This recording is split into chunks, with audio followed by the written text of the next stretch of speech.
사무엘상 9장 15절에서 24절입니다.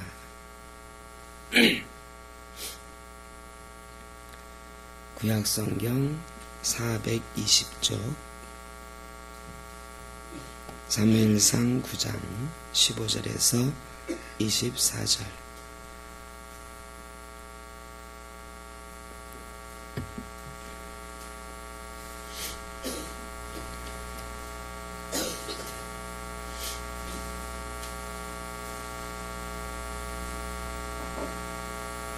한 절씩 교독합니다. 사울이 오기 전날에 여호와께서 사무엘에게 알게 하여 이르시되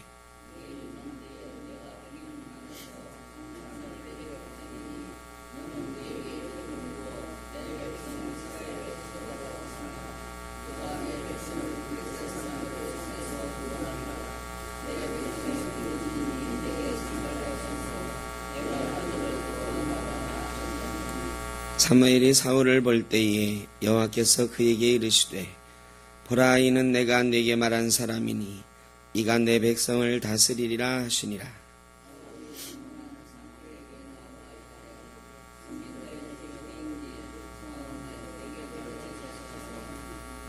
사무엘이 사울에게 대답하여 이르되 내가 선견자이니라. 너는 내 앞서 산당으로 올라가라.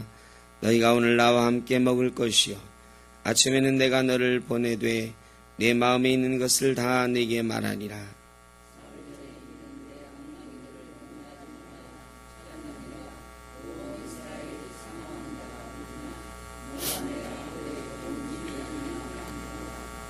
사울이 대답하여 이르되 나는 이스라엘 지파의 가장 작은 지파 베냐민 사람이 아니니까. 또 나의 가족은 베냐민 지파 모든 가족 중에 가장 미약하지 아니하니까. 당신이 어찌하여 내게 이같이 말씀하시나이까 하니.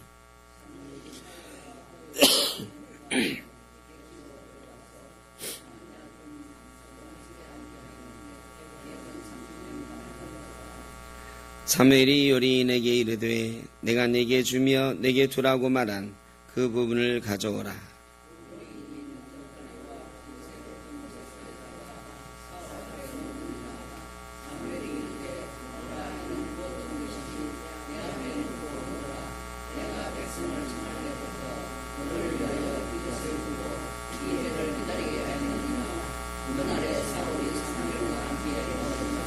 아멘. 오늘 찬송이 좀 길어서 힘드셨죠? 제가 조금 길게 해달라고 그랬어요. 제 목이 시원찮아서 길게 말할 수가 없을 것 같아서. 그리고 오늘 내용 자체가 조금 짧은 내용이라서 찬송을 좀 오래 해라 이렇게 말씀을 드렸습니다. 우리 인생은 변화무쌍하죠. 내일을 예측할 수 있는 사람은 하나도 없습니다. 제가 말씀드린 적 있죠. 하루살이 처녀와 메뚜기 총각이 만나서 연애를 했는데 아침 일찍 만나서 서로 눈이 맞아가지고 종일 연애를 했어요. 그러다가 저녁 때 헤어지는데 메뚜기가 내일 우리 만났던 자리에서 다시 만납시다. 그러니까 하루살이가 내일이 뭐지? 하면서 고개를 갸우뚱하면서 자기보다 조금 먼저 태어난 자기 하루살이 중에 어른들에게 가서 물어봤습니다. 내일이 뭐죠? 그랬더니 하루살이 어른들이 야 이놈아, 우리에게는 내일이 없잖아. 그러면서 야단을 쳤다. 하루살이와 메뚜기는 또 만나지 못했다. 우리 인생은 내일이 없는 하루살이처럼 내일을 기약할 수 없을 때가 많이 있습니다.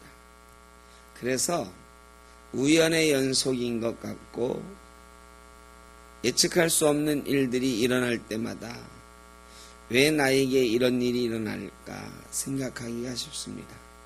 그러나 하나님의 섭리는 오늘과 내일이 연결되어 있고 내일과 모레가 연결되어 있습니다. 우리 인생살이만 생각하면 내일이 없는 사람처럼 살지만 하나님의 섭리를 생각하는 사람은 하나님께서 내일과 모레를 인도하실 것을 믿으면서 지금 내게 일어나고 있는 일들도 다 하나님이 내일과 모레에 연결해 가시는 섭리 가운데 있다는 것을 기억하고 살아가는 것입니다. 하루살이처럼 사는 사람은 내 맘대로 하루 살다가 가야 되겠다.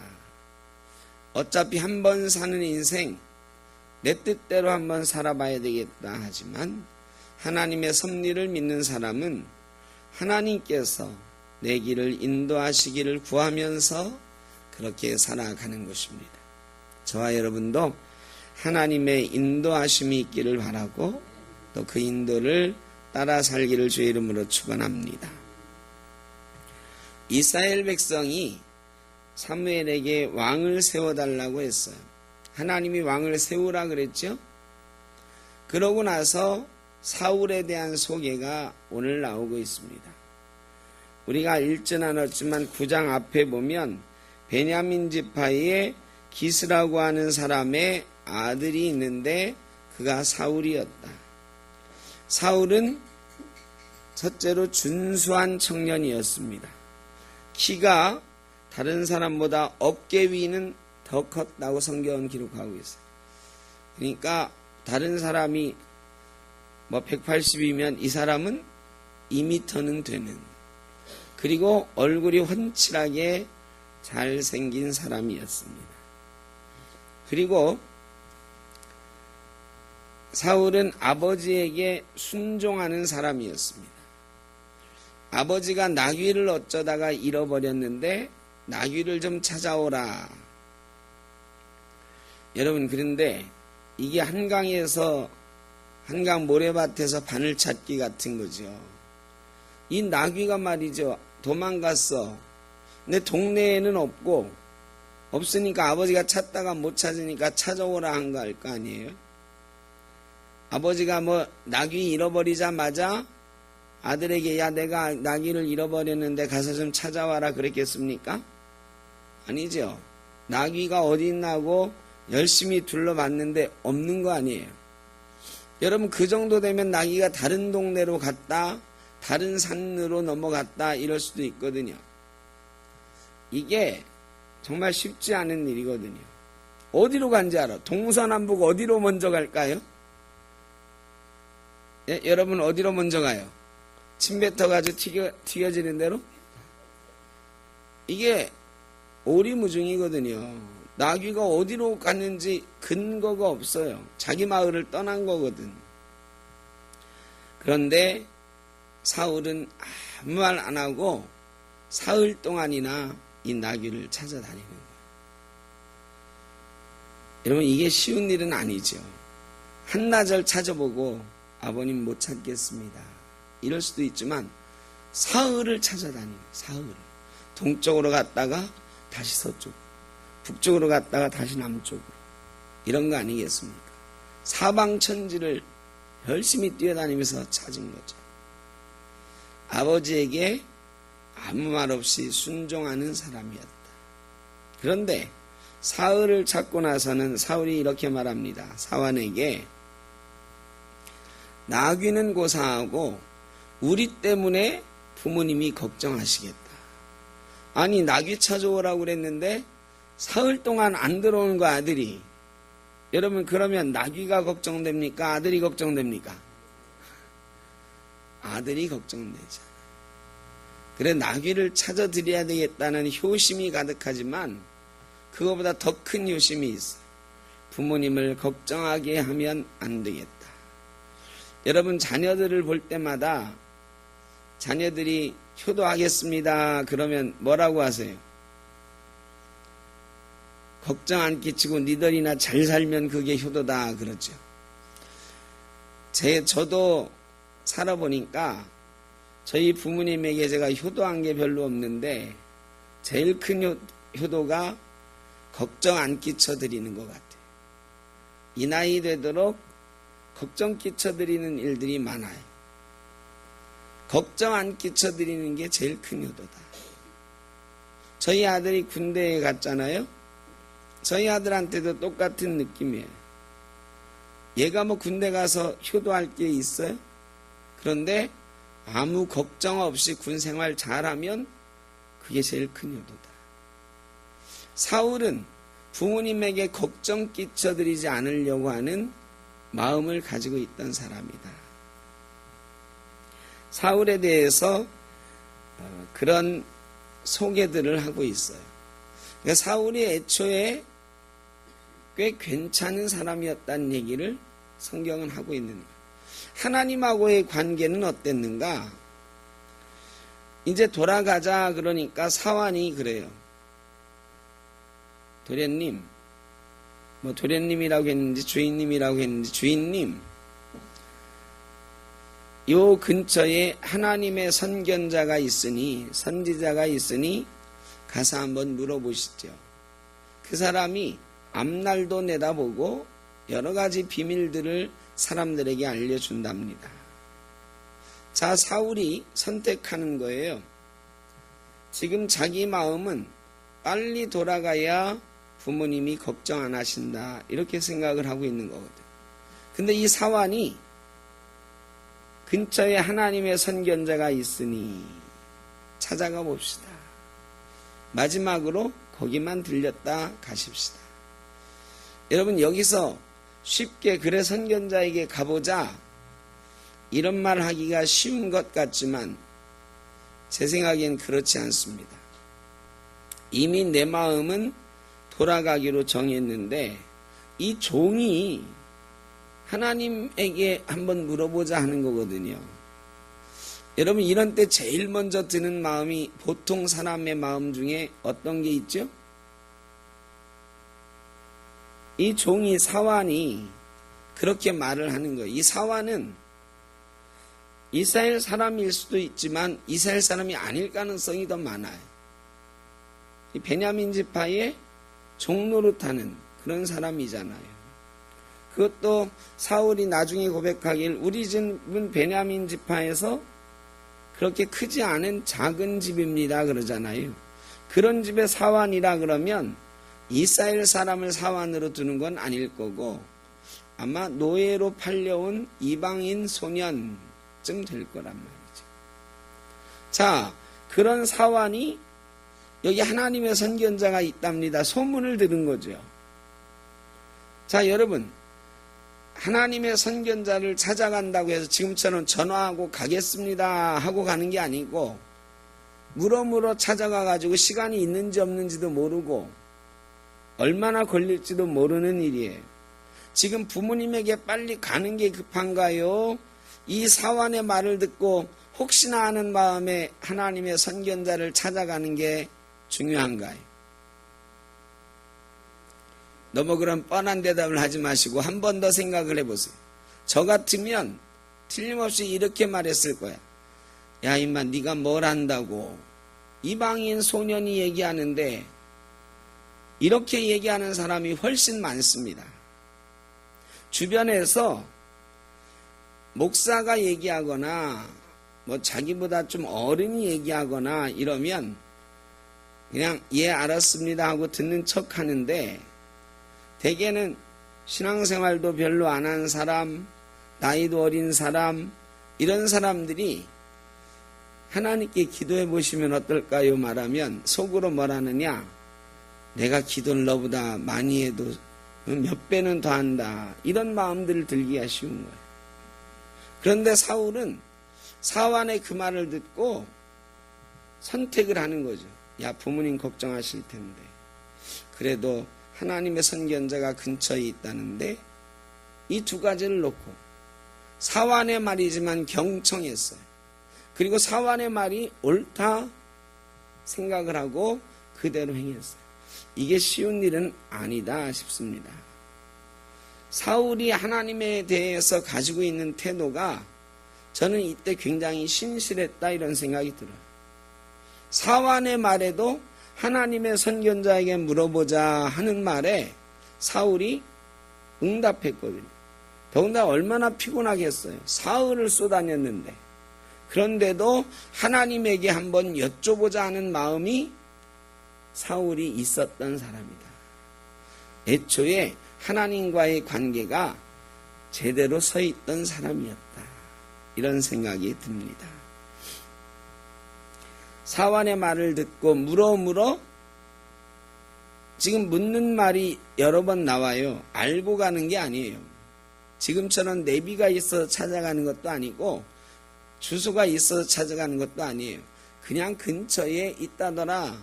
사무엘을 만났는데도 물어보잖아요. 하나님의 선지자가 어디 있습니까? 사무엘에게 물어보니까 사무엘이 뭐라고 그래요? 내가 그다.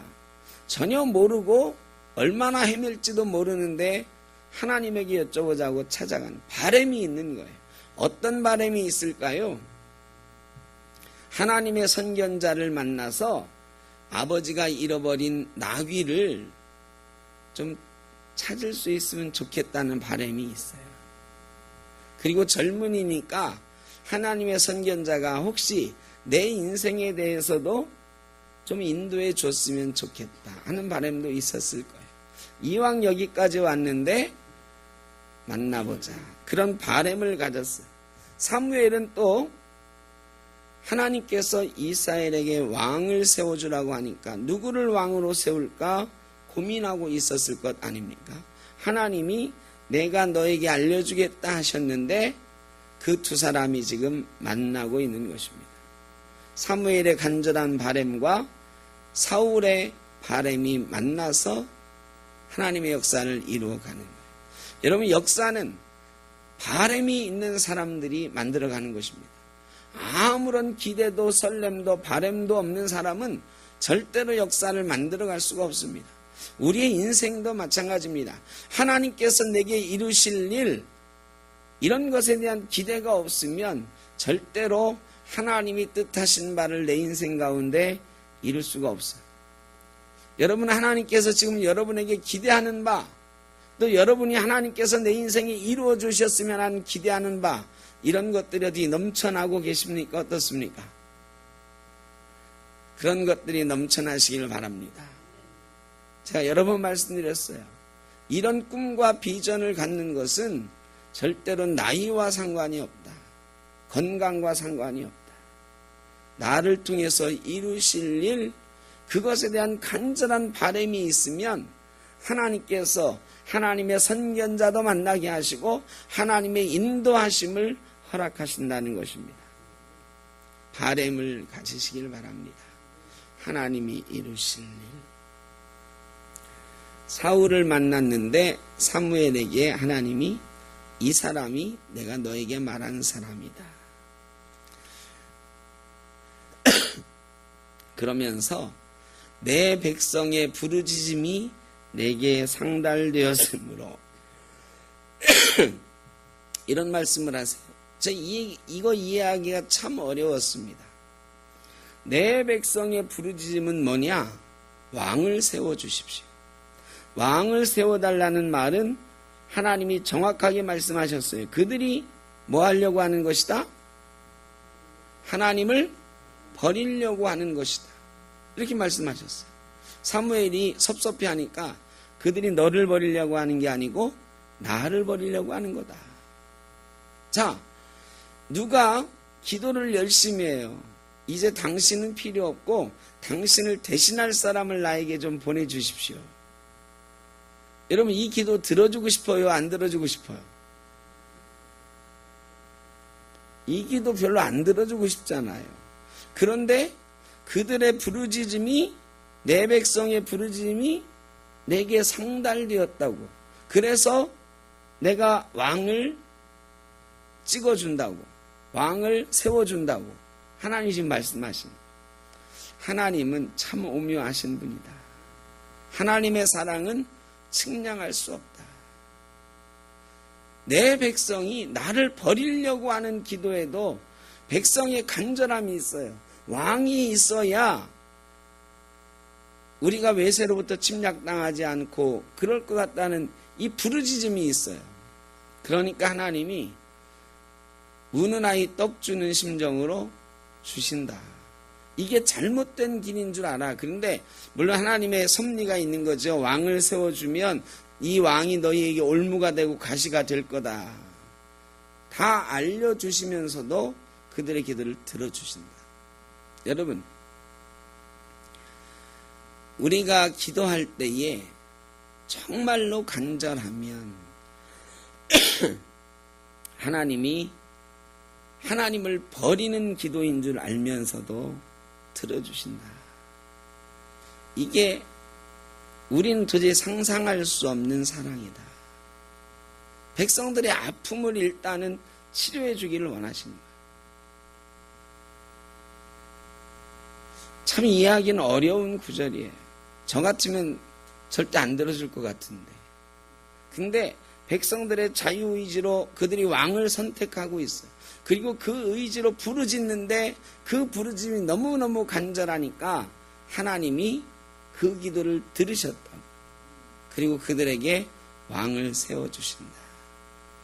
그런데 하나님께서 우리가 정말로 간절하게 하나님의 뜻대로 부르짖으면 안 들어주시겠습니까?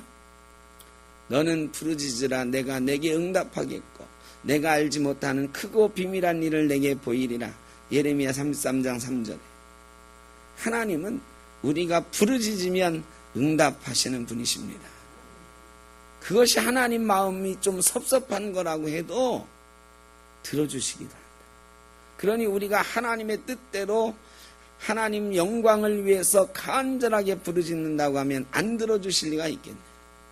반드시 응답하시는 분이십니다. 사무엘이 사울에게 하나님의 뜻을 알려주면서 이렇게 말합니다. 암나귀는 찾았으니 걱정하지 마라.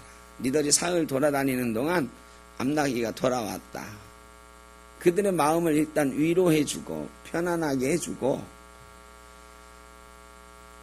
그 다음에 얘기를 해주는 거죠. 이스라엘과 온 집이 이스라엘이 사모하는 자가 온 이스라엘이 사모하는 자가 누구냐? 너와 내 아버지의 온 집이 아니냐? 이거는요. 이스라엘이 지금 사모하는 건 뭐예요? 왕이에요. 이건 누구나 다 알아요. 이스라엘의 소문이 쫙 퍼졌어. 이스라엘이 사무엘에게 왕을 세워달라고 요구했다는 거. 그리고 사무엘이 지금 왕 될 사람을 찾고 있다는 거. 사울도 들어서 알고 있는 거예요. 이스라엘 온 사람들이 찾고 있는 사람이 바로 너와 내 집이다. 여러분, 이 말을 들으면 말이죠. 아무 말도 하지 말든가. 아니면은 막 감격해가지고 감사합니다 하던가 할지도 모르는데 사울은 뭐라고 그랬어요? 나는 이스라엘 중에서 가장 작은 지파의 가장 작은 자다.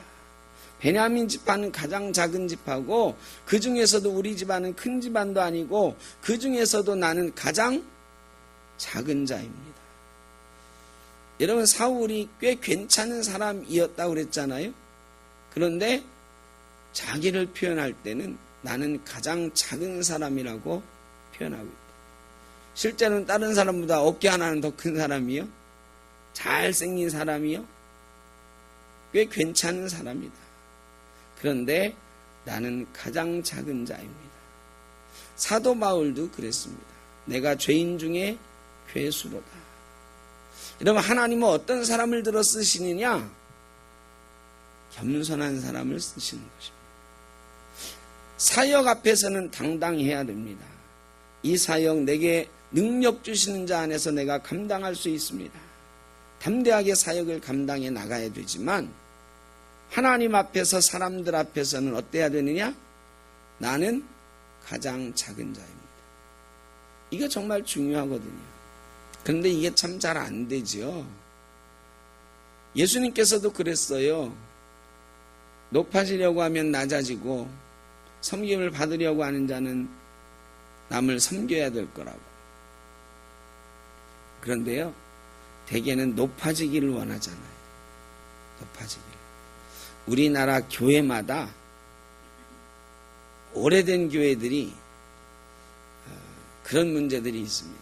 목사가 개척해서 몇십 년 된 교회는 이 교회는 내가 했어 하는 게 있고요. 또 옛날에는 그런 게 많았어요. 장로님들이나 교회에 유력한 사람이 땅도 내놓고 이래가지고 그 교회 지은 이런 경우가 꽤 많이 있습니다. 그럼 이 교회 내가 지었다 이러는 사람이 있어요. 많죠. 그런 경우가 꽤 많아요. 우리나라 옛날에는 아주 유력한 사람이 터를 내놓고 거기다가 교회를 짓고 이런 경우가 꽤 많거든요. 근데 정말로 훌륭한 분들은 절대로 자기를 내세우지 않아요. 저 금산교회라고 있습니다. 김제에 가면 지금도 이 기역자교회 있어요. 이쪽은 여자, 이쪽은 남자. 서로 보지 못하고 강대상이 가운데 있어. 그래 이렇게 서로 이렇게 못 봐요. 그런 교회가 있는데 그 금산교회를 세운 사람이 갑자기 이름이 생각이 안 나네. 국회의원 하던 성동구 국회의원 하던 조세영 씨 할아버지예요. 할아버지. 근데 이분이 말이죠. 선교사에게 복음을 듣고 예수 믿기로 하고 온 집안 사람들을 교회 다니게 하고 자기 집을 교회로 세운 거예요. 그런데 자기 온 집안 사람들 데리고 가니까 하인도 데리고 가는 거예요. 종들도. 그래서 종들하고 이 주인 마님하고 신앙생활을 같이 열심히 했는데 이 교회가 이만큼 성장해가지고 장로를 선출하게 됐는데 투표를 하잖아요. 투표. 무작위로. 누가 됐어요? 머슴이 돼서 머슴이 장로가 된 거야. 이분이 이자익이라는 분인데요. 이 사람이 정말 대단한 분이에요. 그런데 더 대단한 분은 그 조씨 대감마님이었어요. 장로를요 깍듯이 섬기고요. 그러니까 대감마님이 그 머슴을 장로님으로 잘 받들어 모시고 나머지 사람들이야 더 말할 것도 없지. 그리고 나중에는요 보니까 이 장로된 이자익이라고 하는 청년이 그때는 어릴 때 장로가 됐으니까 청년이 너무 똑똑한 거야. 신앙도 좋고. 그래가지고요 평양신학교에 신학 공부를 시켜줬잖아요. 그리고 나서 그 교회 장로가 자기가 됐어요. 되고 그 교회 담임 목사로 평양신학교 졸업한 이자익 목사, 자기 집 머슴이었던 그분을 자기 교회 담임 목사로 모셨어요. 그 이자익 목사님이 우리 교단은 총회장을 한 번밖에 못 하거든요. 1년 딱 하고 다 물려주는 거예요. 우리 교단에서 유일하게 총회장을 여러 번 하신 분이 이자익 목사님이에요. 한 번 하고 한참 있다가 사람들이 이 목사님 또 하셔야 된다고.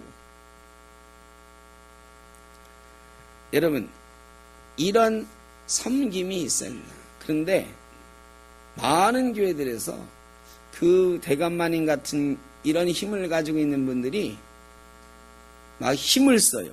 내가 세웠다고.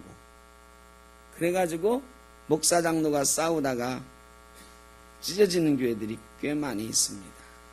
여러분 교회는 하나님의 교회.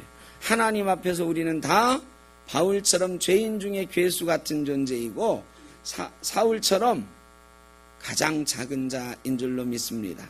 그런 겸손함이 있을 때 하나님이 우리를 세워서 나라를 세우시는 거예요. 하나님 나라의 왕 같은 제사장으로 왕으로 세우시는 줄로 믿습니다. 그리고 사울과 사무엘이 지붕에서 회담을 하고 어떻게 하나님이 너를 세우실 거다. 너는 나라를 어떻게 세워가라. 밤새도록 이야기를 합니다. 그리고 사환을 먼저 보내고 또 은밀한 대화를 나누고 사무엘이 사울을 왕으로 세워가는 작업을 하기 시작하는 것이죠. 오늘 말씀은 어떤 사람을 하나님이 쓰시는가입니다. 길게 말씀을 드렸지만 인간적으로도 부모에게 순종하는 사람,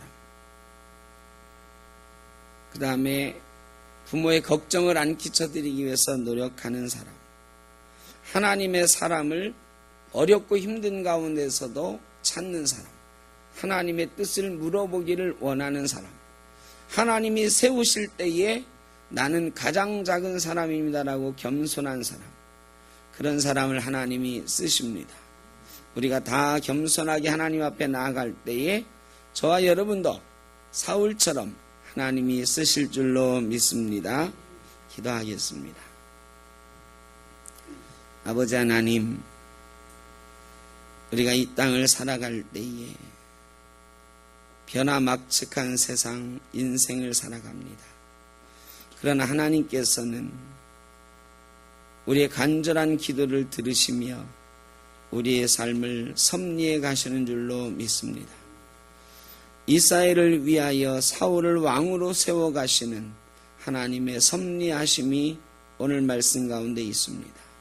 그 하나님의 섭리를 믿으며 겸손하게 하나님의 인도를 구하며 살게 하여 주옵소서. 하나님 앞에 늘 겸손하게 하여 주시고 사람들 앞에 겸손하게 하여 주시고 하나님 나라의 왕 되는 존재로 왕같은 제사장으로 하나님 나라를 세워가는 놀라운 은혜가 저희 가운데 있게 하여 주옵소서. 우리 샘터교회에 어려움 당하는 이들 지켜주시고 건강이 연약한 이들 붙들어 주시고 마음에 소원이 있는 사람 부르짖을 때에 오늘 주신 말씀처럼 응답하여 주시옵소서. 주님 함께 하시기를 믿사옵고 예수님의 이름으로 기도하오며 이제는 우리 주 예수 그리스도의 크신 은혜와 아버지 하나님의 무한하신 사랑하심과 성령의 인도하시며 교통하시며 겸손하게 하나님 뜻을 구하며 하나님의 섭리를 믿고 따라가겠노라 다짐하는 모든 죄 사랑하는 자녀들 머리 위에 샘떡교회와 모든 권속들 위에 영원토록 함께 하시기를 간절히 축원하옵나이다. 아멘.